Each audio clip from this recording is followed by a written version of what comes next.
mad as hell, and I'm not going to take this anymore.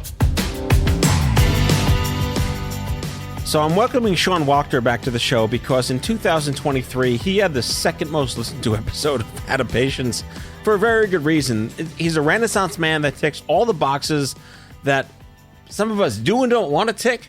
He's a professional wrestler, and he loves the 80s. So those are two good boxes. Melanoma survivor 2 times over. Not a box we want to check, but he's a family man. He's a dad of young kids. He's a great husband. He's a hard worker. Also a good box to check. He has a coffee shop business. That's something I don't check the box of, but that's super cool. And he's a jack of all trades in the nonprofit space, in the marketing space, and he just knows his shit. He's also like the Brute Squad, if you know the reference from Princess Bride.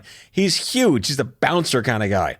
And I love him to death. And he came here in studio again to bare his soul and talk about wrestling and getting diagnosed with cancer again, or rather I say misdiagnosed with cancer. Now that is a saga to be heard. So brace yourself, the one and only returning champion, Sean Wachter.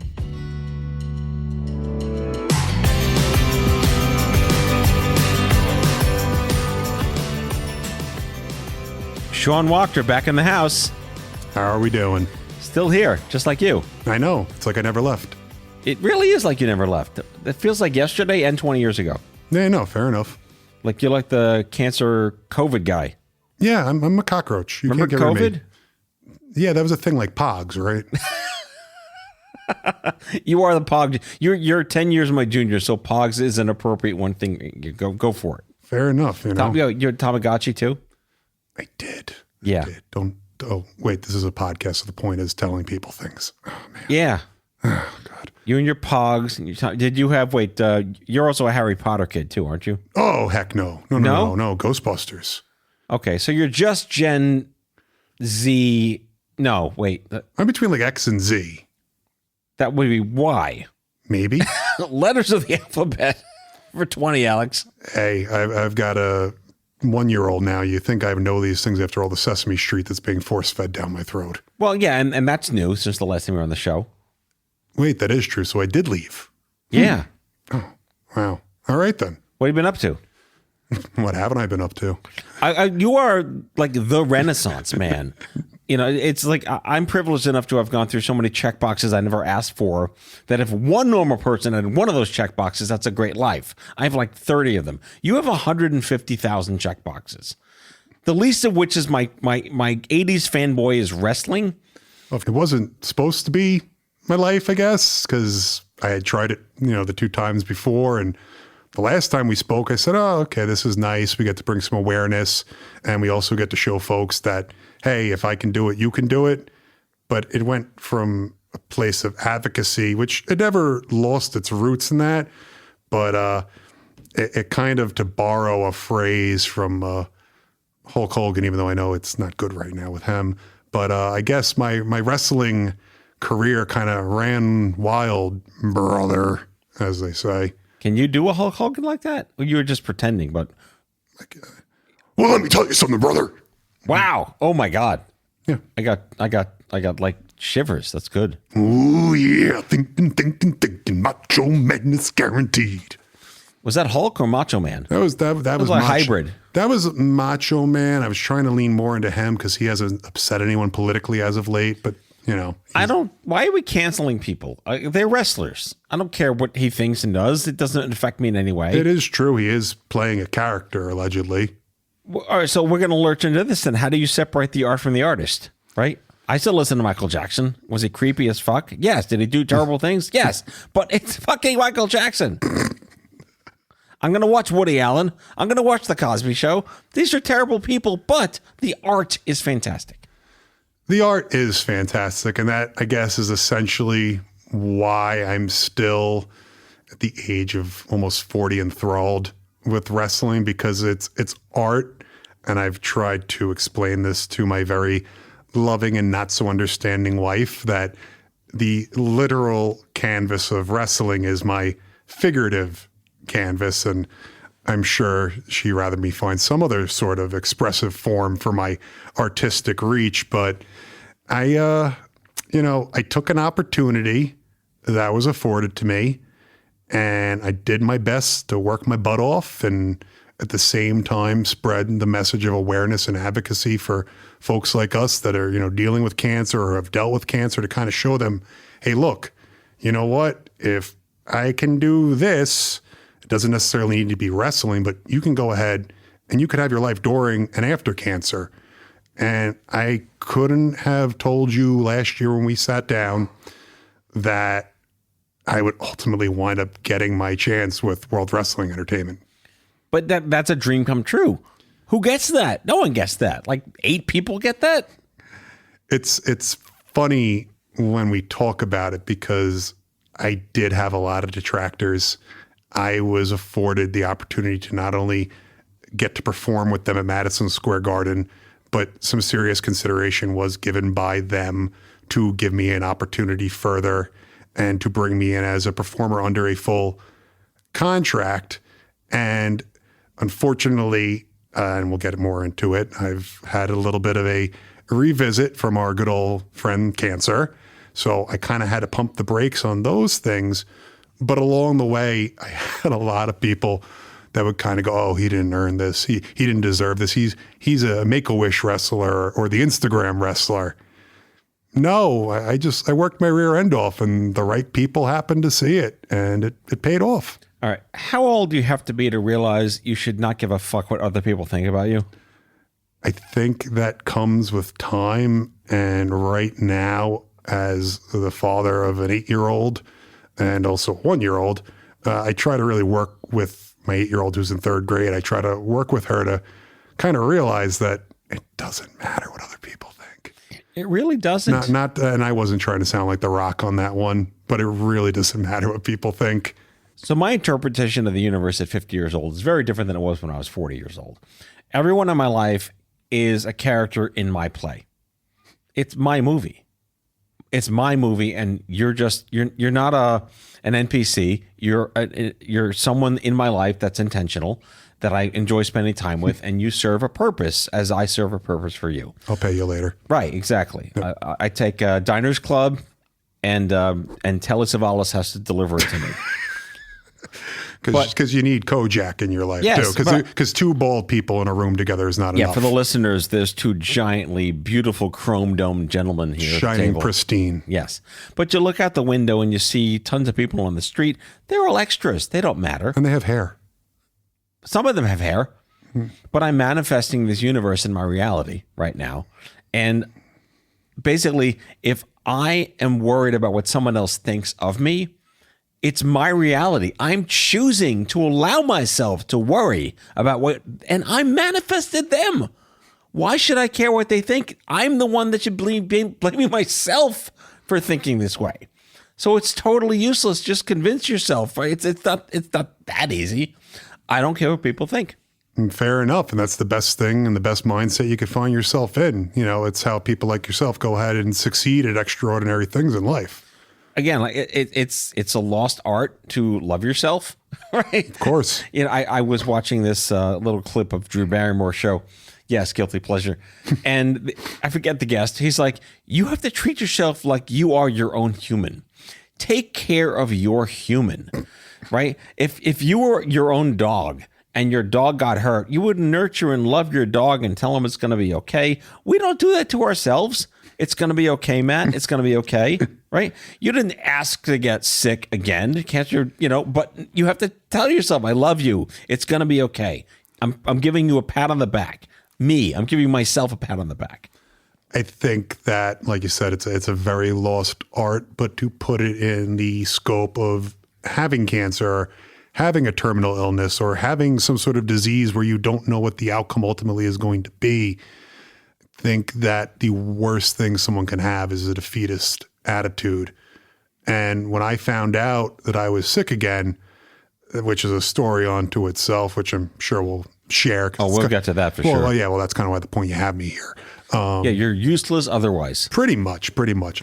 But no, going ahead and getting that negative self-talk and not having a positive mental attitude, it's easy. It's very easy to fall into that. And again, I think, which we'll get into, and that has always been a message I've chosen to share with people, is sometimes doctors can be wrong. I've found that out in good ways, and I've found that out now in bad ways. As far as I'm aware, what is it? Doctors are humans. Yes, doctors are humans. And humans make mistakes. Humans are flawed. Yep. I've met myself. I'm quite flawed. And I'm proud of being flawed. Hey, like I said, there's certain things that you're proud of, which are good things to be proud of. Not caring and admitting that you're flawed, raising your hand saying, hey, these are my shortcomings. I like you brought up the attitude thing because it was maybe a couple of shows ago or earlier this year. I was talking about how to live at Livestrong, like 20 plus years ago. I think Lance was one of the first people to get on TV and say that attitude was everything. Oh, it is. And there was a lot of feedback, like not maybe blowback. There was no haters. There was no internet back then. You could only hate like by yelling at a television and no one heard you because you're in your room yelling at a TV.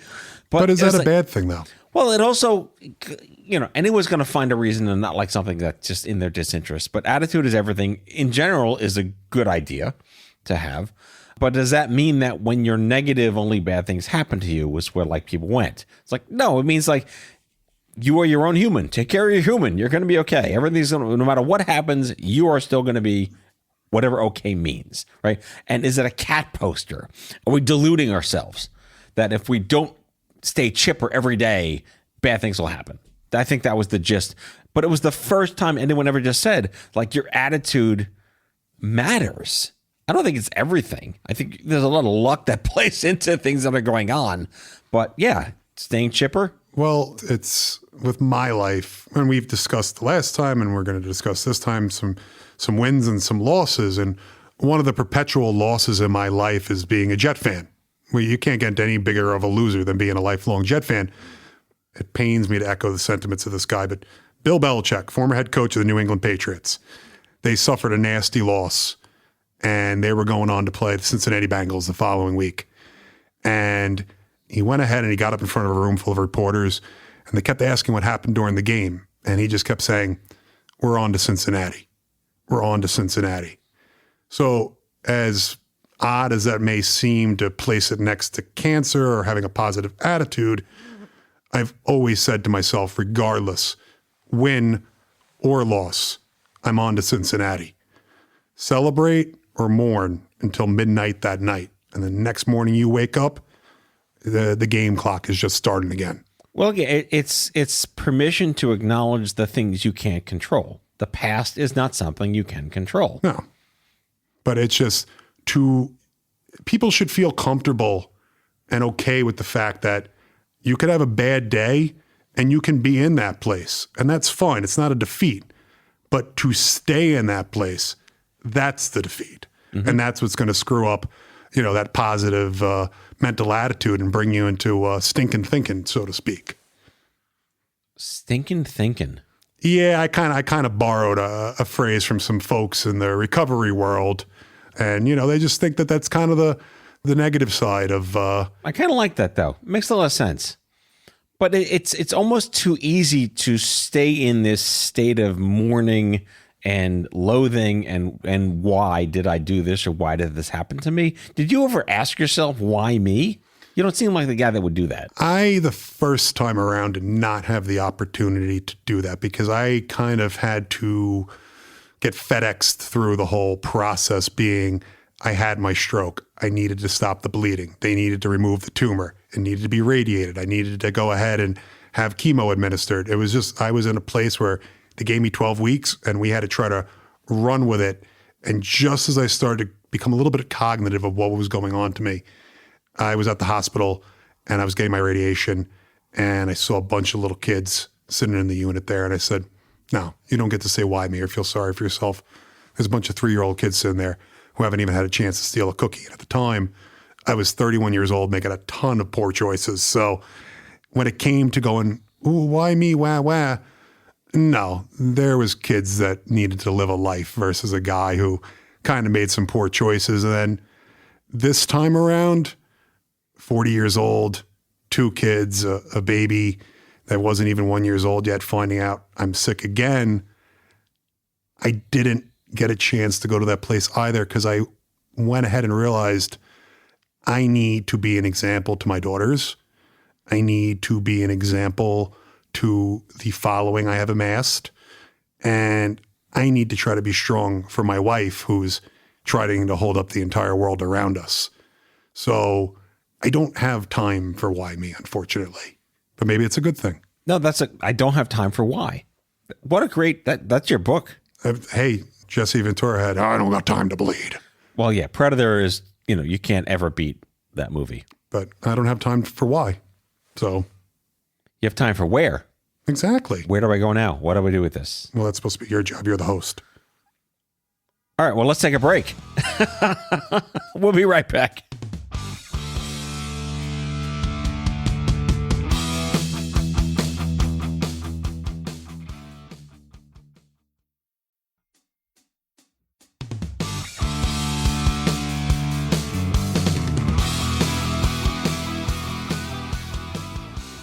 Getting misdiagnosed is the shit, isn't it? Not pleasant. No, not pleasant at all. So I was given Robitussin for brain cancer, and you were told you had something that was the opposite of what it was. Yeah, well, that was, when I first became sick, I had my former doctor had given me Z-Pak 6 days before I had my stroke with the brain tumor. So I used to say, oh, Z-Pak can cure cancer. So apparently we have a similarity, Robitussin, Z-Pak, but moving ahead to now. Wait, if Procter & Gamble makes both of them, then we're owed a severance or something. Yeah, can we work on that? Maybe getting that hooked up for us. Any P&G folks listening? Hey, help us out. Come on now. Razor blades for shaving our heads ain't cheap. I know, right? So that was phase one. Is like, yeah, here's some Z-Pak for your brain tumor. Oh yeah. So the comeback around is, let's go to May of 24 this year, and I was privileged enough to had previously had a tryout with World Wrestling Entertainment, and they had said, hey, kid, let's have a conversation and figure out where you want to go.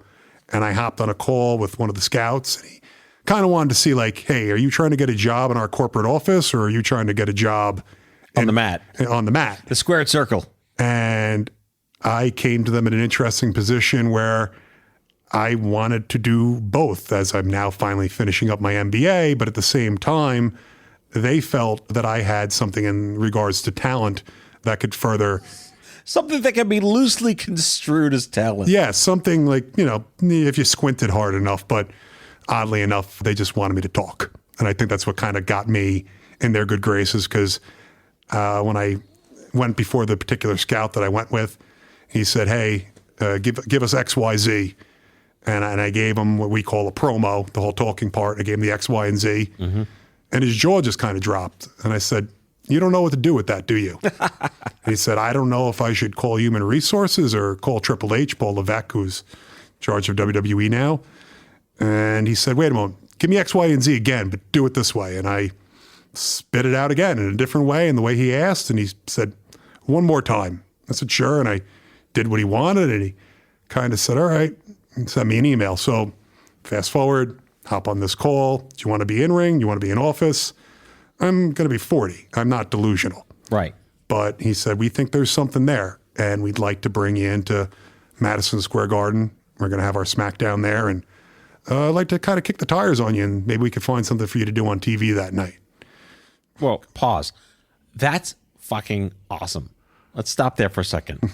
How did you feel? Honestly, I just kept my head forward because I've been fortunate enough to have so many great opportunities offered to me, but I've also been in a position where a lot of those opportunities haven't come through. So it's kind of like save your excitement. Mm-hmm. So yeah, it was a difficult lesson to learn, and I didn't learn it until recently. But I said to myself, all right, I need to get my ducks in a row because I'm not your average person when it comes to their health history or wellness. So I went back to my doctors and I said, hey, I need to get a note to cover my bases. So when I go to meet with their doctors, I could say, hey, guess what? I am cancer-free. And my doctor said, all right, let's repeat some of those scans that we do annually for you. It's an odd requisite, right? Can you please just tell us you're not dying actively as we hire you? Well, the thing is, and I'll get into it a little bit, is this essentially, it's like going to the NFL Combine. When they are interested in bringing you in, they want to know what they're getting. And that could go ahead and decide whether or not you're going to get a contract or not, or even just them to look at you. So I figured, let me cover my base and let me get a note from my doctor saying, hey, oncologically, this man is good to go. Fit as a fiddle. Fit as a fiddle. So at the same time, though, I started to have this lump on my trap muscle, and it hurt. But you know what? I've made part of my living running into other guys and falling around. And Well, by now, I hope you know your body. yeah, but this thing, it's kind of like, all right, this is new. This is interesting. This hurts, but we'll rub a little bit of dirt on it. But let's bring it to someone's attention when they're looking at it. Not Windex or Robitussin, just dirt? We were thinking about maybe, cutting it open with a butter knife and using some 151. Figure that would get rid of it. WD-40 cures everything. There you go, with a little duct tape on top of Yes. it. So we go to the doctors, and the doctors say, hey, let's bump up your annual scans. And while we're at it, okay, this thing on your trap there, we'll do an ultrasound. So it comes back, it's a hematoma, nothing to worry about. But End of story, goodbye. yeah, keep an eye on it. Hey, here's your letter. Sean Wachter is cleared oncologically for competition within World Wrestling Entertainment, blah, blah, blah, whatever else the note said. Off I go to Madison Square Garden. I get an email 2 days before. And this is one of those things why I manage my excitement. Right. 2 days before. I don't know what's going on. I fall asleep. I wake up at 1 o'clock in the morning. I get an email. Sean, please show up 1 o'clock in the afternoon. Use the side entrance, all this other stuff to the garden. And I just went out to my garage because I didn't want to wake up my family. And I sobbed and I cried because I've had the opportunity to play 2 collegiate sports. I've had the opportunity to play professional football. I would have gladly flushed it all down the drain for this opportunity. This is what I've dreamed about since I was a little kid. So off I go to the garden, stranger in paradise. I walk into the garden through the entrance, and I'm just laughing to myself because people are taking pictures of me and everything like that. And I got my nicest suit on, my sunglasses.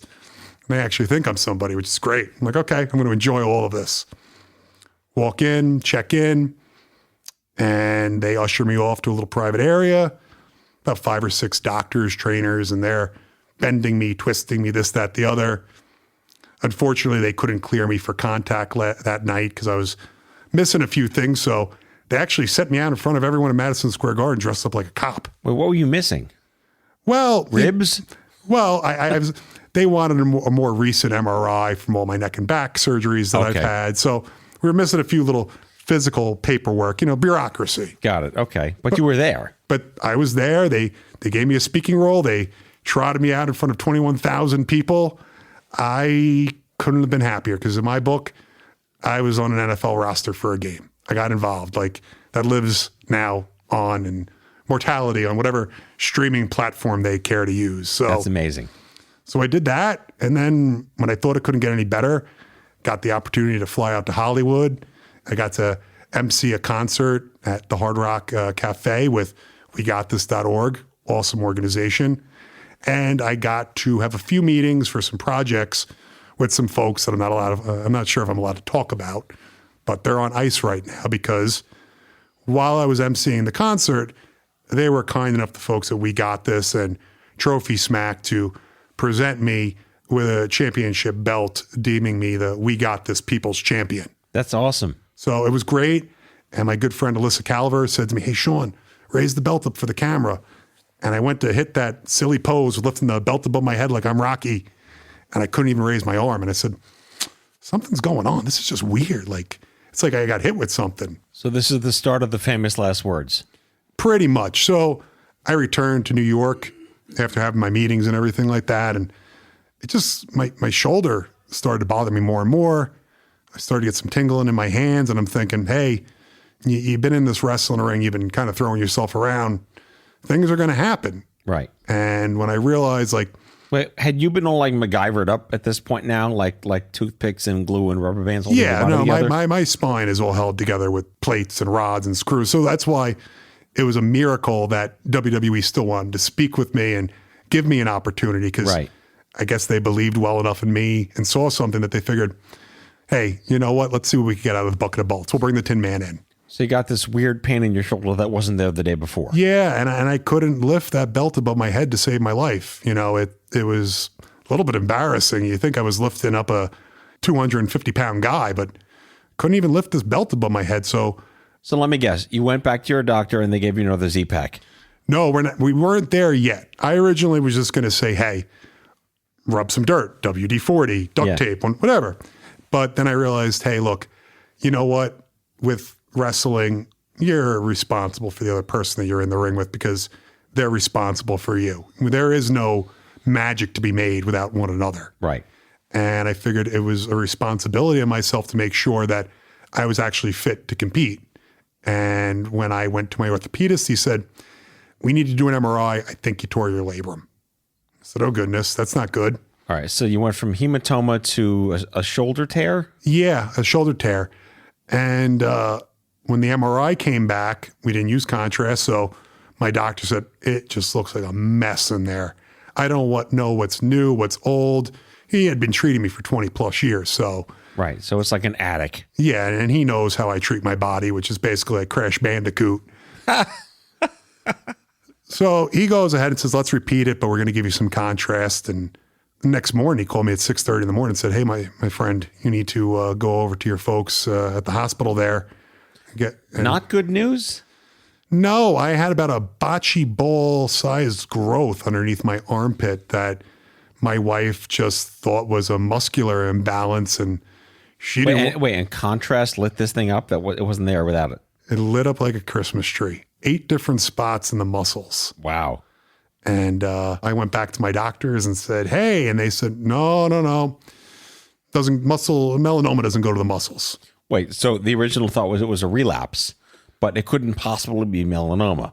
Well, the original thing was they thought, oh, perhaps maybe it's just some sort of benign tumor growth or something like that, or benign cysts. Right. But when you're dealing with things that are size of bocce balls, golf balls, it could be a little bit ugly. So But didn't they say melanoma can't go to the brain, and yet you had it there too? Well, I did have it in the brain. They couldn't find the primary, and then no one's supposed to live past 12 weeks when it goes to the spinal cord fluid. But then I became the only documented survivor of that. So when I'm asking some of the same people, hey, what's the deal with this? I thought melanoma doesn't go to the muscles. They said, no, it doesn't. It can't be melanoma. Probably isn't cancer. Don't worry about it. 0 chance. Go home. Yes, go home. So we go ahead and we get a biopsy, and bet your bottom dollar it comes back as melanoma in the muscles. Yep, melanoma in the muscles. So the opposite of their diagnosis. It is 100% this and not nothing. Pretty much. And that is now going on about 3 or 4 months ago, and I'm still undergoing treatment. Luckily, but as we're speaking, it's shrinking. It's going away. It's shrinking. It's going away. Knock on wood. Hopefully, by the time this comes out, you and I will be having a different conversation on the phone, saying, "Hey, it's gone again." Right. But how hard do you want to punch a wall that they didn't take you seriously? It's difficult because some of these doctors that didn't take me seriously, I sat next to them at the same research conferences and things like that. Either I was speaking at or I was invited to be there just because of the advocacy work I do. So I don't expect anyone to treat me like their peer, but if I'm sitting next to you for a couple hours at a conference where they're talking about one treatment modality, I think maybe you'd give me a little bit more than a grain of salt when I say, hey, this isn't working the way I'd like it to. Can we take a closer look? It's too easy to throw them under the bus, because you're either throwing all of them under the bus or you're saying there are bad apples. And I think that's a difficult conversation to have in medicine, because you could be an inherent asshole as a person and a great doctor. You could be a completely incredible Mr. Rogers type person and be a terrible doctor. Like first grade teachers can be beautiful people and terrible teachers, or beautiful teachers and terrible people, right? There's always going to be this calculus, right, of personality versus practice, right? Where there's a question in here somewhere. Hey, do you? This is what you get paid the big bucks for. So right. So wherein lies your reconciliation over this? I don't know if I get one, but again, it's as far as not having time to. Now, could I sit there and stew and stir over this and try to make peace with it? I'm sure I can, but right now I have so much going on in my life, and the number one priority is raising my 2 beautiful children to be good citizens. So You have no time for why again. exactly. I have no time for it. I need to be a good husband, need to be a good dad, need to work on getting myself better, getting my butt back in that ring, and hopefully by this time this comes out, I've already been back in there. So you need to fire some doctors. I may not. We're gonna see here. We'll do our own episode of The Apprentice, I guess. But when Schwarzenegger was running the show, because again, politics, scary. Right. Yeah, Well, get them in the ring then. they should, right? How cool would that be? Cancer Mania? That would be like that old MTV show where they used to have like the bullies. They pay them as long as they could last in the ring with the pro MMA fighter. Yes. So we could just get people's doctors that have misdiagnosed them, and then we'll offer them some sort of pay to get into a ring with an extremely caffeinated me. I have a semi sequitur, which is the word I just made up. Because for some reason, my mind went to these. I don't know why Instagram is serving me up these videos. It looks like it's a pro wrestling fight, but they're basically slapping each other in the face. Slap boxing. Is that what it's called? Yes, that's that you have Dana White to thank for that one. Like literally, it's just like all they do is they stare at each other really angrily, and they like before you think they're gonna go to their corners and come out boxing, they slap each other like their head spins around their neck. Why is this a sport? I don't know. And as somebody who can claim to have practiced martial arts and a whole litany of them over their life, I understand that there is some showmanship in certain aspects of mixed martial arts or combat sports in general, but I don't really get this one. I mean, I don't ever want to punch anyone that hard, but if they told me I was perfectly fine, but my body was riddled with cancer, I'd really consider what it would feel like to punch them in the head that hard. Gosh, with the slap boxing thing, I could sit here and make arguments, but then again, at the end of the day, people could be like, well, you, sir, put on spandex and do performative arts with other men. So I kind Don't of hate the player, hate the game. exactly. And that in its sense could be a wrestling quote as well. Booker T said that. Who is your wrestling hero? Do you have anyone? It's like picking a favorite kid, right? It's funny. It's like I had said, and I've told your listeners and I've told countless people, I had tried twice before to make this a life or a lifestyle or a component of my life outside of just fandom. And this time I've gotten to do it, and I've been doing it for well over a year.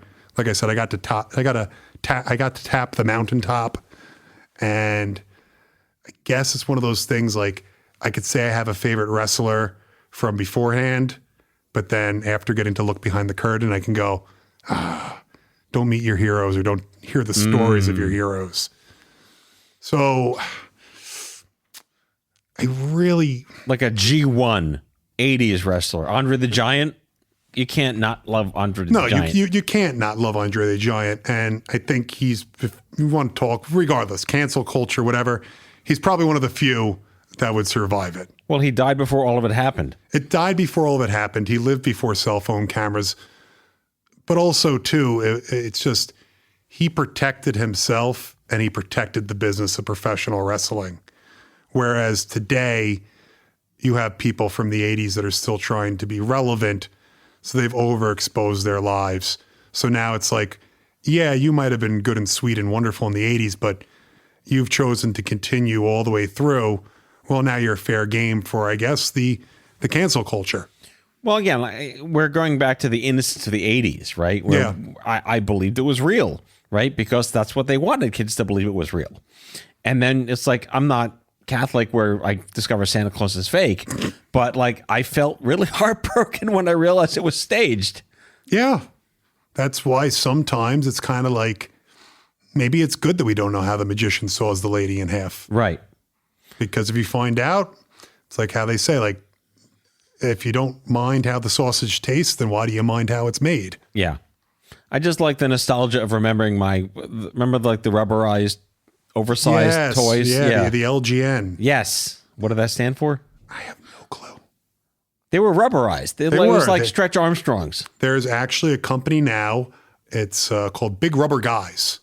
That's the name of the company. Yes. Big Rubber Guys. It's Matt Cardona and Brian Myers. They are two Long Island wrestlers who wrestled in WWE, as Zack Ryder and Kurt Hawkins, have actually started their own toy line. And Big Rubber Guys is one of their things where they basically appeal to folks like us that are yearning for like 80s toys or 90s toys, but they're putting like a retro spin on newer people. So it's actually kind of cool. Yeah. That's super cool. I'm always just humbled to be in your presence because, life's not a contest, but God damn it, dude. Really. I mean, I've been through some crazy Swiss cheese shit, but I mean, I don't know. The boxes you check, again, not a contest, are just the worst kind of envy that I never want to have. But God bless you for never asking why. And, ain't got time to bleed. No, I ain't got time to bleed. Yeah. Well, it's kind of like, look at it this way. I guess I'll use my swear word for the show. Can I use my swear word? Get one. Okay. I'm the fucked up Forrest Gump. Should we end the show on that note? Hey, I own it. Jenny. Where can people learn more about you? Hey, we have the Instagram going, and that's always going to be going. It's at the Cancer Fighter, Sean Wachter. And you can find me by Googling me. At the Cancer Fighter, Sean Wachter. That's a lot of syllables, but I think SEAN. Yes. WACHTER. Yes, T as in Tom, ER. Yes. Well, thank you for coming back on the show. It's always great to see you. And you look great. Don't you hate that? I know, no one can see us. But you look great on the radio. You look great. I know. I showed up here, again, dressed like I'm about to try to tell someone about mutual funds or treasury bonds. And there's no camera here. Well, more to come, my friend. I'll see you soon. All right. Well, I'm not leaving. All right. Thanks, everyone. Bye-bye.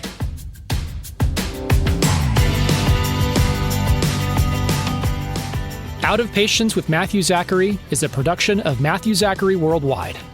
The executive producer is Matthew Zachary. It is mixed and edited by Kyle Moore. If you like the show, ratings and reviews are always welcome wherever you get your podcasts. If you have guest suggestions or would like to learn more about sponsorship opportunities, email podcast@matthewzachary.com. For more information about Matthew Zachary and Matthew Zachary Worldwide, visit matthewzachary.com.